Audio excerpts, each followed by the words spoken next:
18 जुलै रोजी भुसावळ तालुका पोलीस स्टेशनच्या हद्दीमध्ये आपला जळगावतून भुसावळ जाणारे रस्ता राईट साईडमध्ये नवोदय विद्यालय येते, त्याचा पाठीमागे म्हणजे अंदाजे 300-400 मीटरवर एका शेतातलं एक अनोळखी बॉडी सापडल्या होत्या।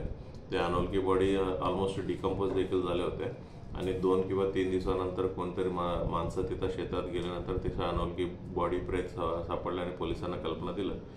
आम्ही त्या बॉडीचा ताबा घेऊन त्याच्यानंतर त्यांचं पीएम केल्यानंतर पीएम नोट्समध्ये डॉक्टरांनी असं ओपिनियन दिलं की त्याला गला दाबून त्यांच्यावर हत्या झालेली आहे असं त्यांनी ओपिनियन दिलं। ते ओपिनियनच्या आधारित आम्ही पोलीस स्टेशनला गुन्हा दाखल केले होते। सुरुवातीला अनोळखी होत्या, कोणी आपलं मिसिंग कुठे देखील नाही होतं आणि नंतर आम्ही त्या प्रेताचं ओळख पटलं। ते एक 12 वर्षाचं मुलं आहे, राहणाऱ्या भुसावळचं जवळ भुसावळ टाउनमध्येच राहता असं माहिती पडलं आणि आणखीन पुढील माहिती घेतलं। 3 दिवसापूर्वी माहितीचं बॉडी सापडण्याच्या 3 दिवसापूर्वी त्यांचा एक ओळखीचा मित्र आहे, त्यांच्यासोबत तो कुठेतरी गेलो होता असं माहिती पडलं आणि माहिती पडल्यानंतर कोणासोबत घेतला ही सर्व विषय आम्ही गोपनीय माहिती आधारित असो किंवा CCTV आणखीन आमचा तांत्रिक माहिती घेऊन कोणासोबत होता त्यांनाही देखील आम्ही निष्पन्न केलं।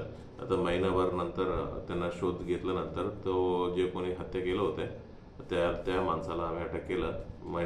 तो माणसं 17 वर्ष 7 महिन्याचा असल्यामुळे तो अल्पवयीन मुलं आहे, त्यांना पुढील कारवाई करण्यात येते।